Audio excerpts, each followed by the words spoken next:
আসসালামু আলাইকুম। বহুল প্রতীক্ষার পর বাংলাদেশ নৌবাহিনীতে 450টি পদের একটি বিশাল নিয়োগ বিজ্ঞপ্তি প্রকাশিত হয়েছে, যেখানে আপনারা বাংলাদেশের সকল জেলা থেকে যারা অষ্টম এসএসসি ও এইচএসসি পাস করেছেন তারা কিন্তু আবেদন করতে পারবেন।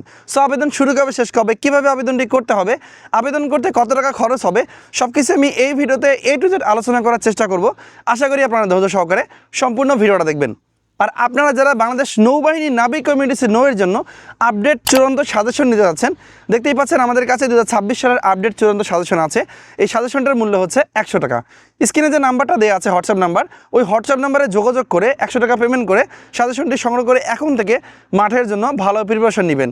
মনে রাখবেন, শুধু কিন্তু আবেদন করলে হবে না, আপনাকে লিখিত এবং ভাইভা পরীক্ষার জন্য ভালো প্রস্তুতি নিতে হবে। সো আমাদের সাজেশনটা খুবই গুরুত্বপূর্ণ। চলে আসলাম মূল যে ভিডিও সেটিতে। তো এর আবেদন প্রথমে শুরু কবে, শেষ কবে এটা বলে দেবো। আবেদন কিন্তু অলরেডি শুরু হয়েছে 18ই মার্চ থেকে, যা কিনা চলবে 20 এপ্রিল পর্যন্ত। সো আপনারা এই সময়ের মধ্যে আবেদন করবেন। এখন আসি, আপনি যে আবেদন করবেন, আবেদন করতে আপনার কি কি উচ্চতা, ওজন, বয়স, এই বিষয়গুলো প্রয়োজন পড়বে, এই বিষয়টা কিন্তু আমরা আগে দেখব। এই প্রত্যেকটা ডিফেন্সের চাকরি যখন সার্কুলার প্রকাশিত হয়, প্রথমে কিন্তু এই বিষয়টা আগে আমরা লক্ষ্য করি। তাই আমি এই বিষয় নিয়ে প্রথমে আলোচনা করব। যারা সিম্যান পদে আবেদন করবেন তাদের জন্য উচ্চতা হতে হবে 5 ফুট 6 ইঞ্চি। যারা রেগুলেটরিং পদে আবেদন করবেন তাদের উচ্চতা হতে হবে 5 ফুট 8 ইঞ্চি। যারা অন্যান্য শাখা যেমন কমিউনিকেশন, তারপর technical, medical, writer, cook, stewards and topass, এই পদগুলোর জন্য আপনার উচ্চতা হতে হবে 5 ফুট 4 ইঞ্চি। এরপর দেওয়া আছে এমওটিসি নৌ। এমওটিসি নৌয়ের ক্ষেত্রে আপনার উচ্চতা হতে হবে 5 ফুট 6 ইঞ্চি। এবং এই প্রত্যেকটা পদের ক্ষেত্রে আপনাদের বুকের মাপ স্বাভাবিক অবস্থা থাকতে হবে 30 ইঞ্চি এবং বুক ভরা শ্বাস নেওয়া অবস্থায় হতে হবে 32 ইঞ্চি এবং চোখের দৃষ্টি কিন্তু 6/6 হতে হবে। আর এখানে কিন্তু সকল জেলা থেকে শুধুমাত্র পুরুষ প্রার্থী যারা আছেন তারা কিন্তু আবেদন করতে পারবেন।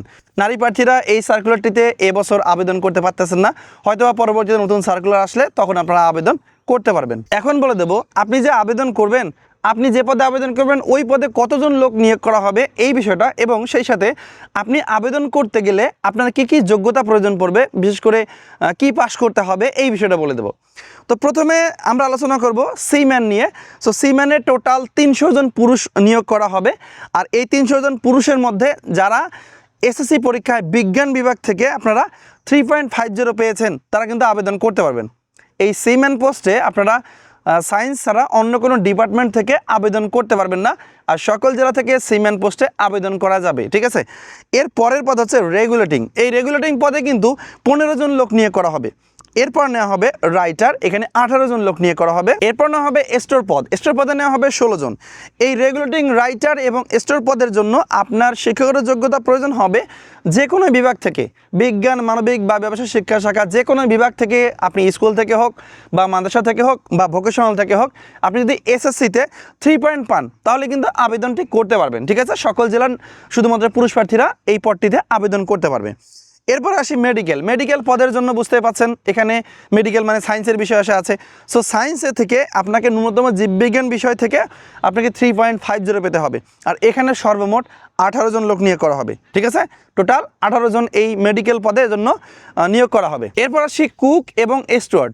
সো কুক পদের জন্য লোক নিয়োগ করা হবে 35 জন এবং স্টুয়ার্ড পদের লোক নিয়োগ করা হবে 20 জন। এই টোটাল হচ্ছে 55 জন।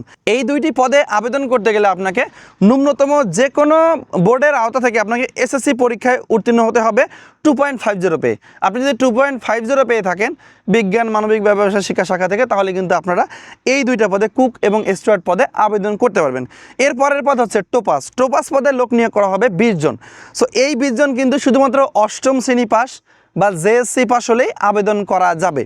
আর এরপর নেওয়া হবে এমওটিসি নৌ। টোটাল 8 জন লোক নিয়োগ করা হবে। এখানে এসএসসিতে 3 পয়েন্ট পেলে আপনি আবেদন করতে পারবেন। যে কোনো শিক্ষা বোর্ডের আওতায় হলেই আপনি আবেদন করতে পারবেন বাংলাদেশের সকল জেলা থেকে। এখানে শুধুমাত্র মনে রাখবেন পুরুষ প্রার্থীরাই আবেদন করতে পারবে। এখন আসি, আপনি যে আবেদন করবেন আপনার বয়সটা আপনি কিভাবে হিসাব করবেন এই বিষয়টা। এই বিষয়ে কিন্তু অনেকেই ভুল করেন এবং এখানে গিয়ে আমাকে অনেকে কমেন্ট করবেন, ভাই আমার জন্ম তারিখ এত, আমি আবেদন করতে পারবো কিনা। ভাই আপনারা ভিডিওটা সম্পূর্ণ দেখবেন, আশা করি সম্পূর্ণ ভিডিও দেখলে আপনারা এই বয়সের হিসাবটা বুঝে যাবেন।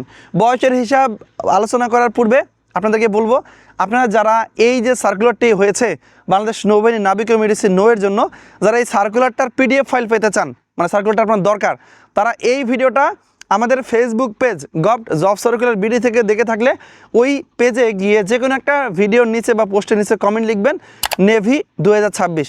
এটা লেখার সাথে সাথে কিন্তু আপনার মেসেঞ্জারে আমি এর পিডিএফ ফাইলটা সার্কুলার পিডিএফ ফাইলটা অটোমেটিক পাঠিয়ে দেবো, ঠিক আছে?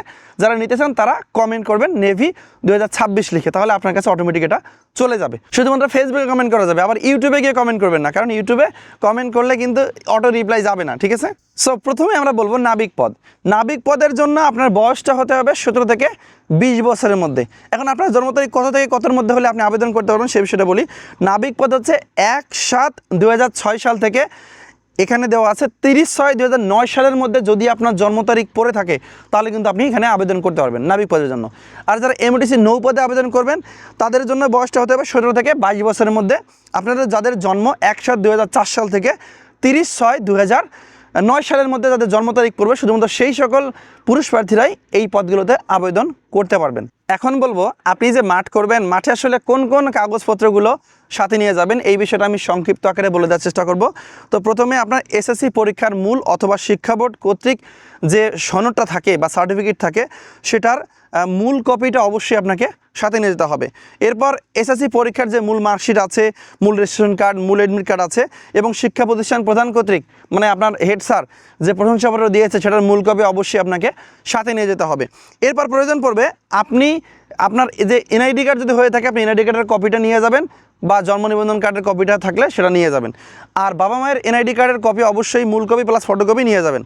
আর যদি আপনি শুরুতে যখন মাঠ করবেন তখন যদি আপনি সার্টিফিকেট বা মার্কশিট দেখাতে না পারেন সেক্ষেত্রে আপনাকে সত্যায়িত করে নিতে হবে, তবে আপনি যখন জয়েন করবেন তখন কিন্তু মূল কপিগুলো আপনাকে জমা দিতে হবে, ঠিক আছে? এই বিষয়টা অবশ্যই মাথায় রাখবেন। যারা অষ্টম শ্রেণী পাশের পদে আবেদন করবেন তাদের অষ্টম শ্রেণী পাশের সনদ এবং নম্বরপত্র অবশ্যই মূল কপি প্লাস ফটোকপি নিয়ে যেতে হবে। এরপর জাতীয়তা এবং চরিত্রগত বৈবাহিক সনদ নিতে হবে ইউনিয়ন পরিষদ থেকে। এরপর নিতে হবে জন্ম নিবন্ধন অথবা জাতীয় পরিচয়পত্রের কপি।